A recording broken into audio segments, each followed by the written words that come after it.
Hello everyone. Thank you so much for checking out this video. I really want to make sure that you understand everything that I'll be talking about, and I want you to understand the importance of this one. The reason behind this is because the number one thing is we are in a service type of business, and the second thing is we actually do this for our business as well as for our clients. So, what you see right here in front of you is the typical workflow, or let's just say the typical things that are happening on a service type of business. Now, I want you to know that there are two main types of businesses. So, the first one is a service type, and the second one is an e commerce type. Of course, each of those businesses have their own categories or industries, but then those are the two main types of business. So, since I've mentioned that it is essential for you to understand this because this is who we are, what we do, what we offer to our clients, I want you to basically keep in mind how the process takes place for you to give more importance to the task or to the tasks with an S that I am giving. And I want you to pay more attention to the leads that we can generate for the clients, and basically understanding how everything takes place would give you more, let's just say, would give you more reason to pay attention to what the client needs, pay attention to what their clients need. Okay? So, on the top right here, the yellow mark, this is the implementation process. Okay? So, what usually happens is the marketing first, proposal, job order, and closure. Okay? So, I will discuss each and every part of the business implementation. Okay, so I'm gonna zoom in. All right, so now we're going to focus on marketing. Okay, so this is the number one thing. This is the first step in order for everything to actually take place. The first thing that a business should be doing is marketing their business. Okay? So, businesses invest in organic and paid marketing. Okay? So, in doing marketing as well, there are the traditional way of doing business, and of course there are digital way digital ways of doing business. Okay, so the first one would be the traditional marketing. So traditional marketing is how businesses were actually booming before. What they do is they're flyering, and you can see that in many businesses nowadays, or you can still see that in many businesses. So you assign someone in a booth or something outside the actual business premise, and then they usually would hand over some flyers to introduce the business. Okay, brochures, if they go out, show brochures to people, that's also part of traditional marketing. Meetups. So meetups for me is the strongest type of business marketing. Even digital marketing cannot beat meetup or business networking. Okay? So if just in any case someone invites you in a business networking group and it's free and you can afford that, go and grab that. That is the best place for you to meet business owners and how you can connect with them physically. It's better to gain trust through meetups, referrals, business networking versus what you see online, correct? So this is something very powerful, and this is what I want to also focus in the near future. Newspaper. So traditional marketing is very powerful before. So what usually business owners do is contact a newspaper company like Manila Bulletin, and they would often post something about their business, and they would pay for that news company or that newspaper company to publish something on their business. Nowadays, it's really not in trend anymore. Only very few people are still reading newspapers, but this was initially the main attraction before, aside from, of course, the television. Second to the last would be yellow pages. So yellow pages, um, now we have yellow pages online. Uh, I'm saying pages is because there are different sites where you can get, you know, list of businesses. And yellow pages very similar to Google actually. You type a business, you type a location of a business, it appears, right? But then yellow pages is like a page of entire, businesses within that specific area where you can network. And basically, before, people use yellow pages. And if you avail a phone line, I think you guys would have an idea. If not, probably you're Gen Z now. But before, when you avail a phone line, it usually comes with a yellow page. It's a very thick book where you guys can see all the registered businesses in the Philippines. Yes, it's the entire Philippines. They have their usually phone number because cell phone wasn't really in before, so it has like their address, their phone number, email address, not much, but usually phone number, and then you go contact people there. So that's how yellow pages work. And telemarketing. So for me, even if telemarketing is done online using the internet and stuff like that, before there wasn't really an internet, but there are telemarketers, and they get people. They would often get the contacts in the yellow page actually, but that for me, telemarketing is traditional marketing. They can do sales in the phone actually, but yeah, that's for me, it's traditional marketing. Okay. Do businesses still do traditional marketing? Yes. I forgot to add billboards. Okay, you still see billboards, right? You still see ads from magazines. So those for me are traditional marketing, and it still is very effective even up until now. But I would say only the biggest companies would often have the budget for that. For me, traditional marketing would also be television, like commercials. Because even before the internet times, there are televisions, commercials, and I think that's really powerful. Okay, so we're past that, and now we're into digital marketing.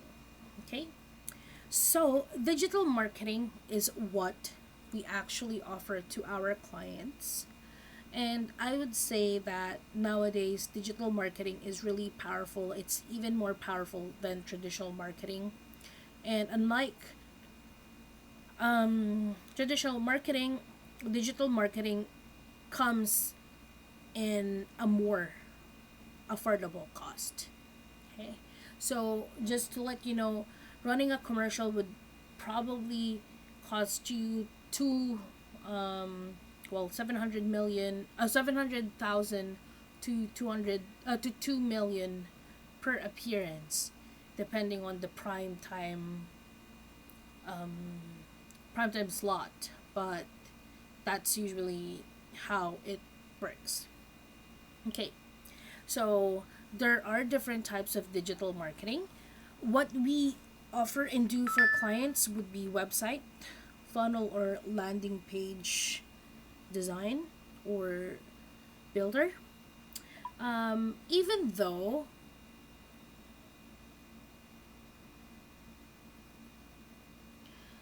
hold on, give me a second, guys.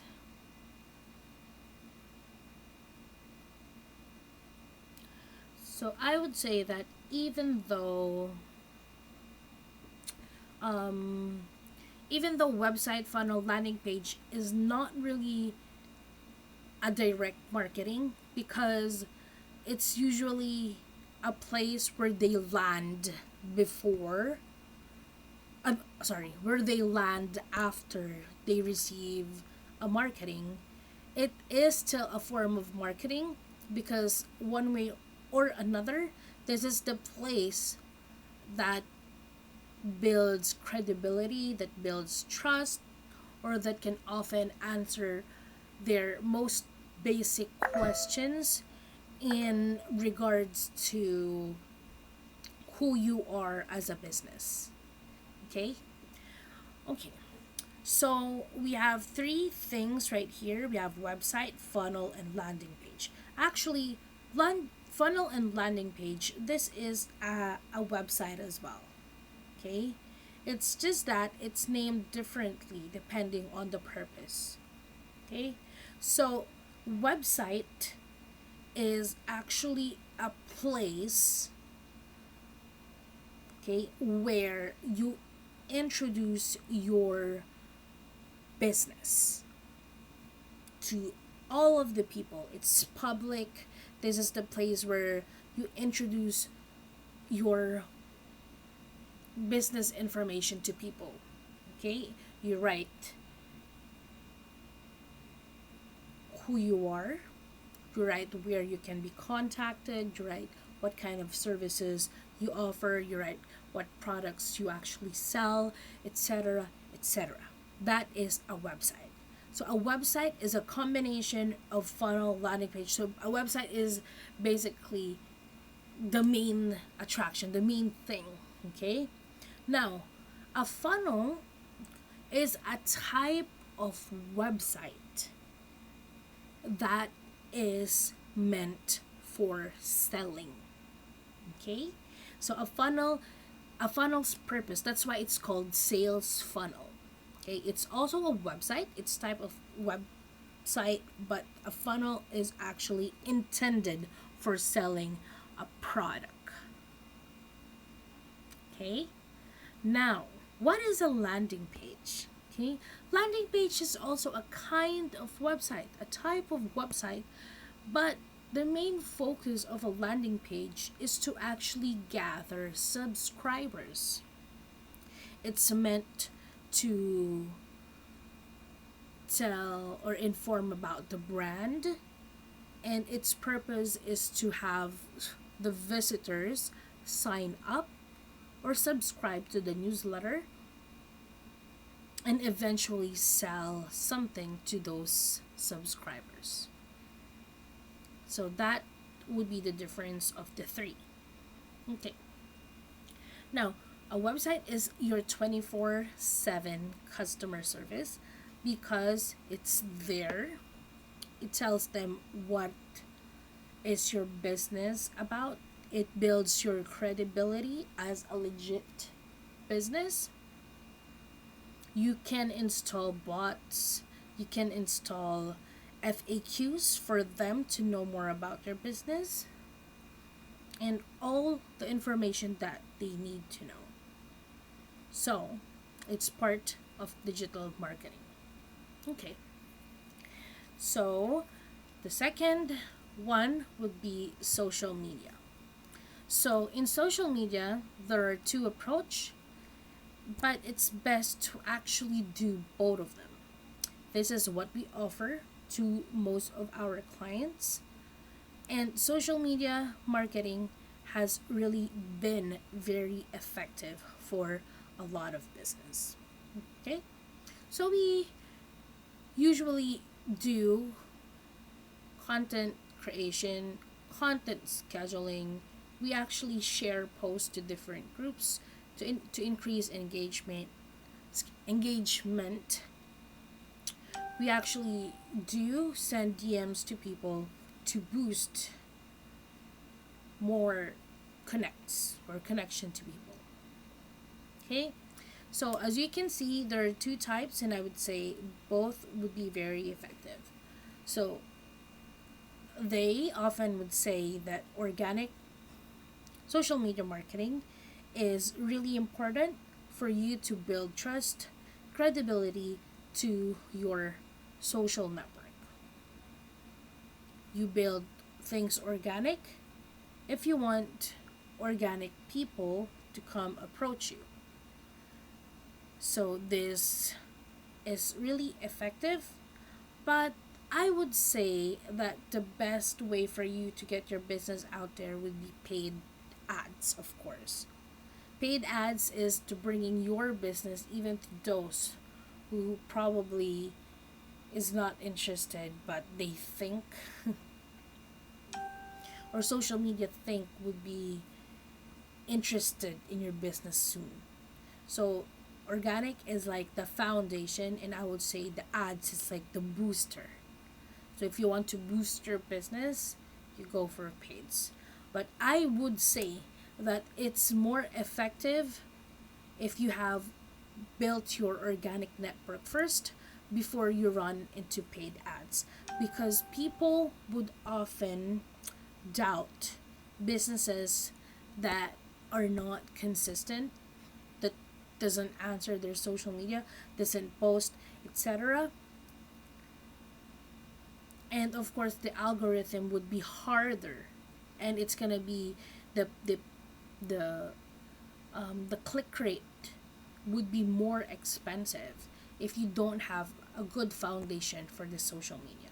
So that's why we need to build the social media first before launching any types of ads.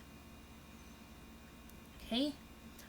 Right. So the next type of digital marketing would be lead generation. So we're on the 18th minute of this video, and we're still on the first phase. So I want you to understand, do businesses need a website? Yes, they do. But of course, not everyone can afford. Do businesses need social media marketing? Yes, they do. Not everyone, but nowadays, they basically need it. Do businesses need lead generation? I would say that lead generation is part of social media management if, okay? So it's part of social media management if we're actually doing it within a social media platform. Okay, but there are also lead generation where we use different types of tools or ways. So everything that we do for sending DMs to people, commenting to people, those are also part of lead generation or marketing, right? But for the actual lead generation, how do businesses get this? So I think you are all aware that we can generate leads by calling companies, by sending email, by using lead generation tools, or by buying bulk leads. Okay? So, if you read this, lead generation could have been from the people you DM or commented. Okay? So if you are doing social media marketing, you've been sending DMs to people that are interested with the type of business that you offer, it's already part of lead generation. Okay? If you are using a lead generation tool like Apollo, Leads Gorilla, Sales Navigator, those are types of lead generation tools. Okay, so what usually is happening, so let me show you how leads are. Well, actually, the basic thing, you type in Google, let's just say your target market is contractors or cleaning companies. Okay, so you type for cleaning companies in New York, if that's your niche or that's your target audience or target client. You type in cleaning companies New York. You have to be specific in the location so you won't get overwhelmed. Okay, so there are a lot of cities, there are a lot of towns, there are a lot of states, correct? Now you want to be very let's say very detailed about that so you can write them down and then contact them afterwards. Okay, so you type in um, what kind of services or you want to target, and then you get what information you get. You get the name of the business, the email, the phone number, the website, the address if you want to, it's the social media, etc., etc. That's how you generate leads. So you get leads using lead generation tools, using lead scraping. So you lead scraping is manually getting those information, just like how I told you. You can visit their site, gather the information, or you can buy bulk leads. So when I say bulk leads, these are thousands. When I say thousands of leads, hundreds and thousands of leads that you can buy to companies that actually sells them, instead of you manually scraping them or manually using a lead generation tool. Because using lead generation tools or manually scraping them, it will take you a lot of time. It's probably going to take you months or years to actually generate leads. But bigger companies would just often buy bulk leads and then have agents contact them, lead generation specialists contact them by batch. That's how lead generation is usually done. Okay, and here below would be Google services. Okay, so businesses that are operating would often advertise in LSA, or what we call Google Local Service Ads. They would advertise in pay per click. Okay, they would advertise in having their business be placed top in Google business profile, Google Maps or Google My Business.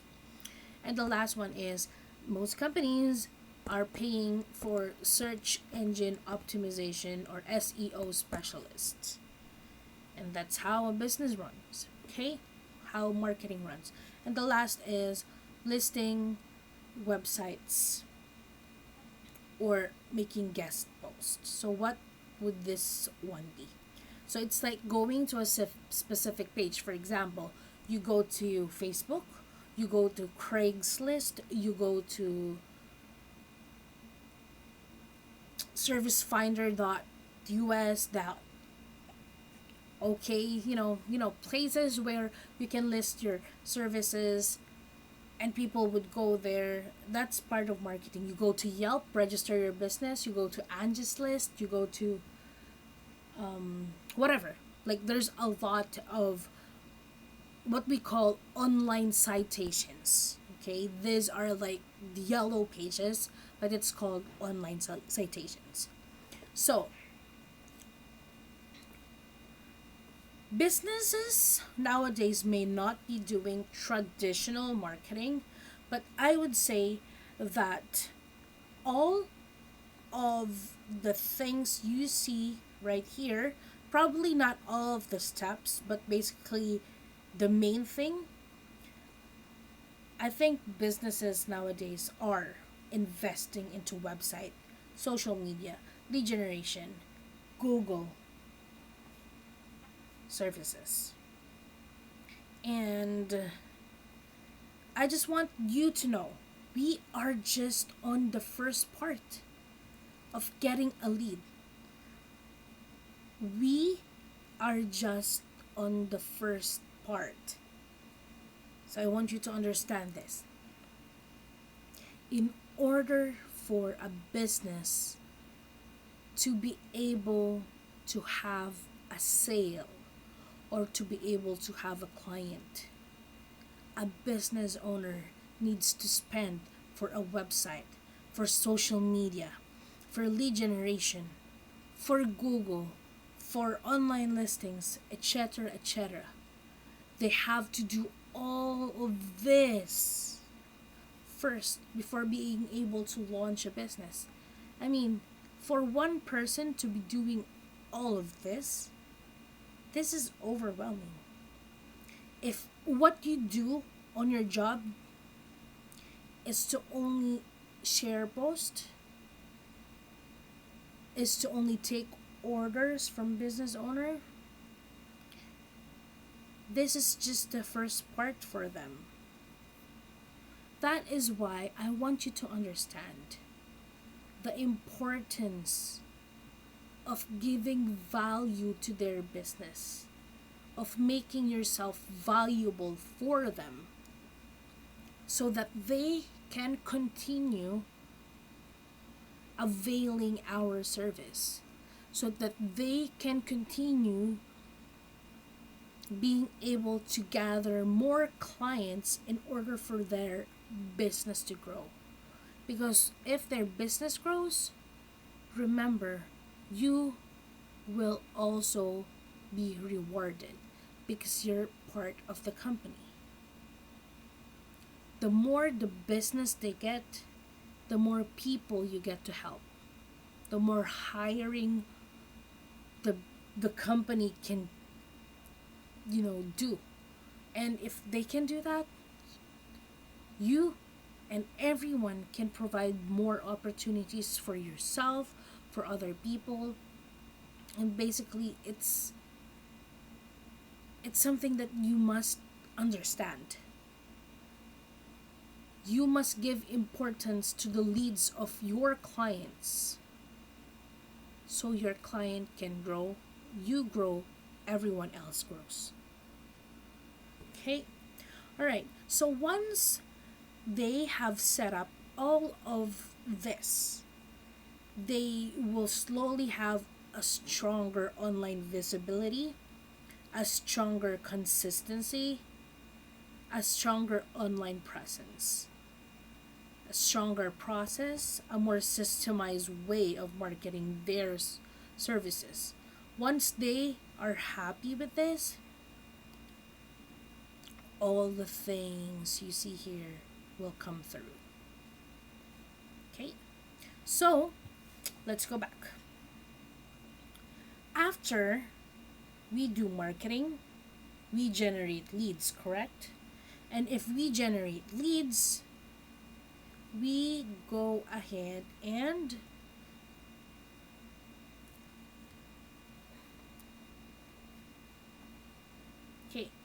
sorry.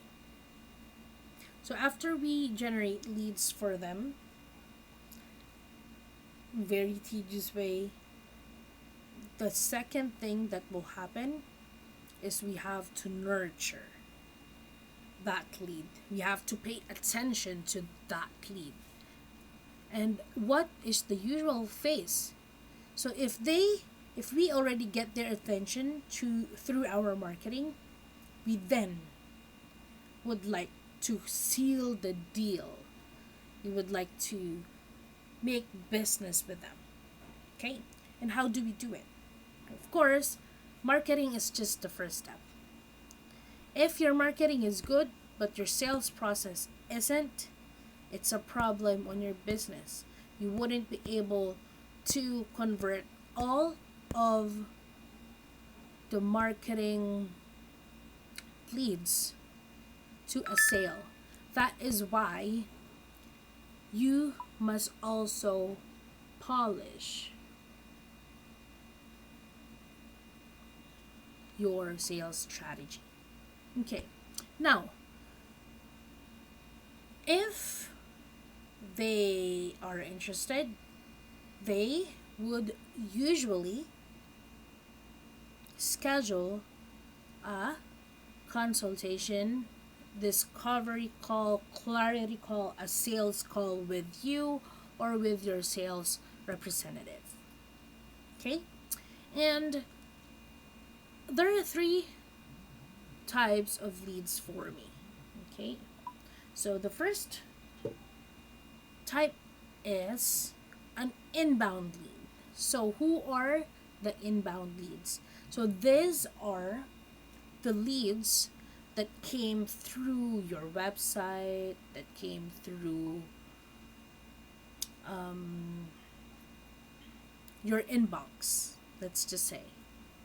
And these are the leads that are actually looking for the type of service that you offer. Okay? So this type of leads are more likely more closable because they are actually looking for what you offer. Okay? It could be warm because they got curious. It could be hot because they need it. It's up to you or your sales rep if you want to, or if you can close them. Wow, I'm getting a lot of text. Okay. Right, the second type of lead would be a lead that came from a referral. Okay? It might be an in-person referral, it could be an online referral, but this is the type of lead that for me, it could be warm and hot as well. It could be warm because the person who referred you think that you're the best person to actually cater them, and the person referred you or the person who referred you actually thinks that based on your situation or the client's situation, you are the best person to handle it and you need it. So it's very much like the inbound lead. It's just that it came from a referral. Okay. And the last type of lead for me is an outbound lead. These are the type of client that you did some cold calling, did some cold emailing, or sent some cold DMs. And usually there are really very low tendency to actually close this lead or these leads. But I wouldn't say that it's not possible, because I would say that a lot of appointment setters, telemarketers, are able to close leads through outbound process. Okay. All right. So what usually happens? Okay. So again, you do marketing, all those in the list, and then you do a discovery call, consultation, sales, whatever you call it. And then once you are in the call, okay, of course, you talk to them, ask them what would be their problems, ask them what would be their concerns, how you can solve it, introduce your business, blah, blah, blah, blah. Basically, if you have a good script, you will be able to close it. Okay. Now, the evaluation. Okay. So, sometimes evaluation can come before the discovery call. Like, a lot of companies would oftentimes have a form,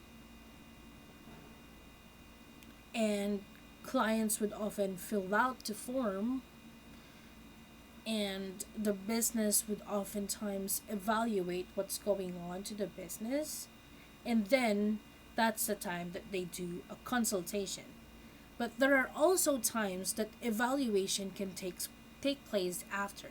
Like after you um, have a conversation with them, after you see what's going on in this client, you actually go there. Let's just say, because it depends to the kind of business, okay? So if it's a business where you have to physically check, you have to physically look at what is happening, you do evaluation first. Okay? So let me give you an example. If I would for my type of business, let's say I'm doing digital marketing, I'm doing VA services, in my case I would usually do a discovery call, consultation, sales call, and then make my evaluation after I converse with the client, because I'm gonna find out what's happening, blah blah blah. But let's just say that I am a contractor. So I run a handyman service, a construction business, a repair service, remodeling, blah blah blah. What I would usually do is I would go to the, of course, um, the setting up of appointment has already been done. It's different. So what we're talking about is the in depth of the issue. Okay, so if I'm a contractor, construction, I would go to the place or to the job site. I will check out what is happening, what is causing the problem, stuff like that, blah blah blah. Okay, and then I would make an evaluation.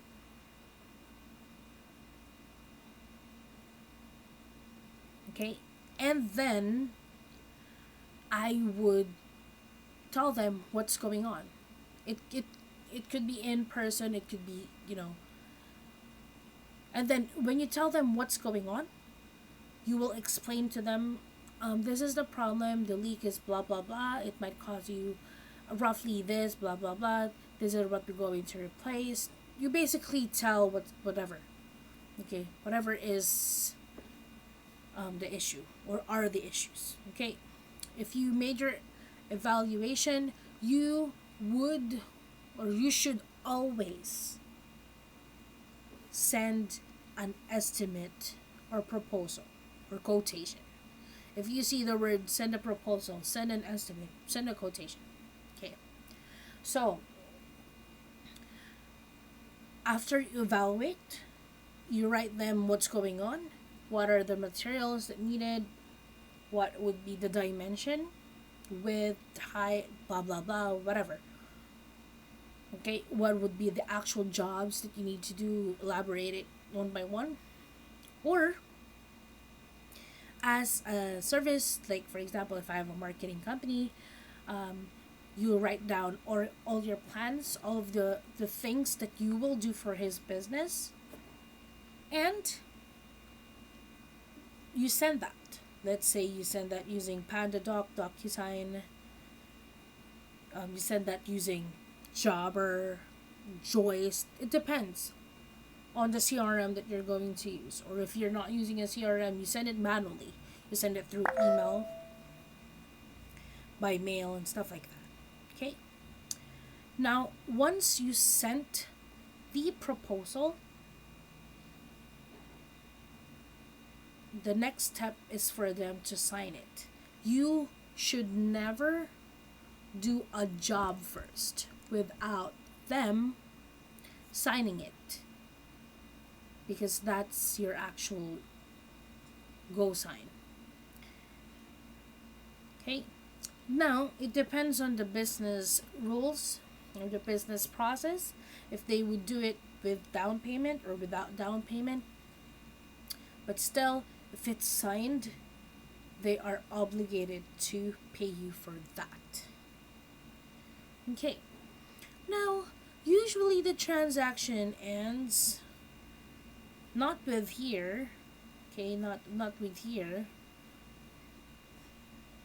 Definitely not, or should not be after job order. Many service provider oftentimes end their service with job orders. So what I mean is, if they accepted, you should be scheduling it, optimizing the route. That means that in order for you to be able to get to the place where the client lives, you should optimize your route, for example, or for us, optimizing the task. Okay, what are the tasks? And of course, delivering of result. Okay, again, this should not end here. Okay, because in many cases, you should have an after. Okay, you should have an after care. This is the problem with many businesses. They don't have aftercare. Okay? So, for me, after you do the job, always get back on the client and ask for additional concern. Always ask them if they're satisfied with the job. Okay? And then, if they said yes, that's the time that you issue an invoice or a receipt. Okay? Alright, so, but if this is a monthly service based type of business, of course, you issue the invoice monthly or weekly or whatever is your process. But always check if the customer is satisfied. Always do reporting and stuff like that. Always update them. Always talk to them. Okay? Stop ending the communication with clients just because they made their payment. Okay, so the next is you issue an invoice or a receipt. Now, again, if you hear the word invoice, invoice is issued if you are asking for the client to pay. Okay, or if your client is asking their client, their customer to pay, you issue an invoice. Then you issue a receipt if the payment is done. There are many cases that businesses don't issue invoice anymore because on the spot the business already the customer already paid. But usually this is the process: proposal, job order, invoice, and receipt. That's usually the process. And last but not the least, it's important for your business or for the client's business, for our business, to ask for reviews and referrals. If you know that you did a good job, if you know that this client is absolutely wonderful, you ask them, you send your review link to boost your business, or ask for referral, and probably get more business because of them. Don't end the transaction by not doing this. You'd never know the power of the word of mouth. Okay? So, as you can see, alright, we did not even tackle what the actual job is. If you look at the process, we did not even check one by one what did the business owner do, blah blah blah. What we only tackled is something that is happening on the back end. And imagine, these are the things that a business owner needs to do. These are the things that they need to prepare, that they need to think about, on top of the actual job that they need to deliver to their customers. That is why companies like virtual assistants, like social media management companies, like website developers. These are essential for these businesses because they need a help in order for them to be able to deliver the back end. And this is a lot for someone, for a business. That's why they hire people, they hire specialists to help them. So, for today, I want you to make sure that you understand how important it is, how crucial it is for businesses, how tedious, how tiring, honestly, how tiring it is for a business owner, for your business. I want you to picture out yourself that if you are the business owner, if you're standing in the shoe of that business owner, and if you hired a virtual assistant, what if, or a social media marketing company or a website developer, what if they did not do what I intended them to do? It's gonna be frustrating, right? And that is what I want you to understand. I don't want you, or I don't want our clients to feel that we did not deliver and that they need to hire and go back again and again to like explaining everything because we did not adhere to what we promised. The first thing, in order for you to provide a good service, is to feel and understand where they are coming from. And at that point, the business owner will value our services more because we value them, we give more importance to them. And that is how we retain clients. I know this video is very long, so thank you so much for staying or tuning in. My name is Hainz'el, and I hope you have a great day. Thank you. Bye-bye.